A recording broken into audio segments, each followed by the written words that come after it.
মসুরির ডাউল হালকা করে সিদ্ধ করে নিব, আর গরম গরম ভাত আর মসুরির ডাউলের ভর্তা হবে। কি বলো আম্মি, নাকি? দিয়ে দিলাম সাথে অল্প পরিমাণ লবণ। আসসালামু আলাইকুম বন্ধুরা, সবাই আশা করি অনেক ভালো আছেন, আমরাও ভালো আছি। ডাউলের ভর্তা করে নিব, আর সাথে আছে গরম গরম ভাত আর আলুর ভর্তা। তাহলে দেখুন, আজকে ডাউলটা আমি সিদ্ধ করে নিচ্ছি, আলুটাও সিদ্ধ করে নিচ্ছি। মরিচটা কিন্তু চারোদিকে দিয়ে রেখেছি, পরে হালকা করে ভেজে নিব, হয়ে যাবে। তো দেখুন, খাঁটি সরষের তেল নিয়ে নিয়েছি, আর মরিচটা গুঁড়ো করে নিচ্ছি, লবণটাও দিয়ে দিচ্ছি, আর এখানে ভালো করে সব কিছু মিশিয়ে নিচ্ছি।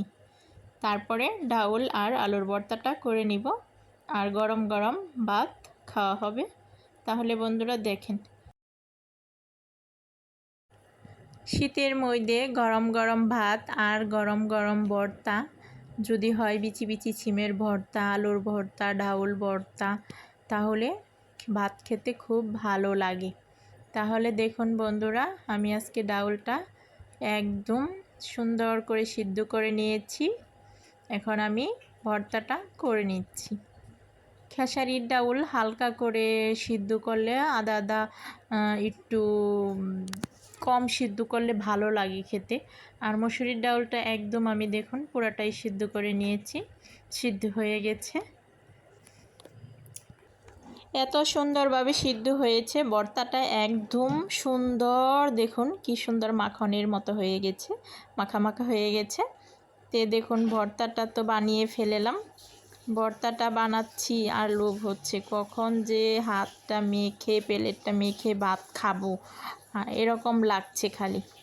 তাহলে বন্ধুরা অবশ্যই কমেন্ট করে জানাবেন কার এরকম আমার মতো লোভ জাগে, যে হাত মেখে প্লেট মেখে কখন ভাত খেতে পারবো গরম গরম। তো আজকে দেখুন, এই যে ডাউলের ভর্তা হয়ে গেছে, এখন শুধু গরম গরম ভাতের পালা। তে ভাতটা খেয়ে নিব, অপেক্ষা করুন। আর সাথে আছে এখানে আলু, আলুটাও ভালো করে চেটকে নিচ্ছি, দেখতে থাকুন।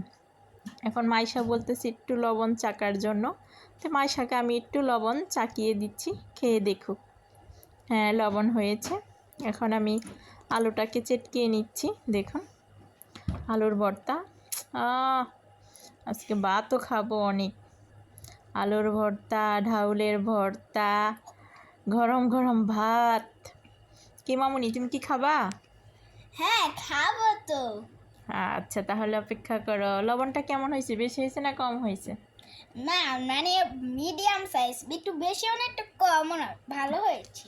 যাক, লবণটা ঠিকঠাক মতো হয়েছে। না না, সরি বন্ধুরা, লবণটা একটু বেশি হয়ে গেছিল। লবণটা একটু বেশি। দেখুন বন্ধুরা, মাইশা টেস্ট করে বলতেছে ডাউলের ভর্তা একটু লবণটা বেশি হয়ে গেছে। তাহলে দেখুন আলুর ভর্তাটা কেমন হয়েছে বলো তো খেয়ে। ওকে, দাঁড়াও খাই। এই যে আমার আমন দিল। আলু ভর্তাটা খুব টেস্টি হয়েছে বন্ধুরা, বলো। এখন ভাত খাওয়া যায়। আজকে মতো বাই।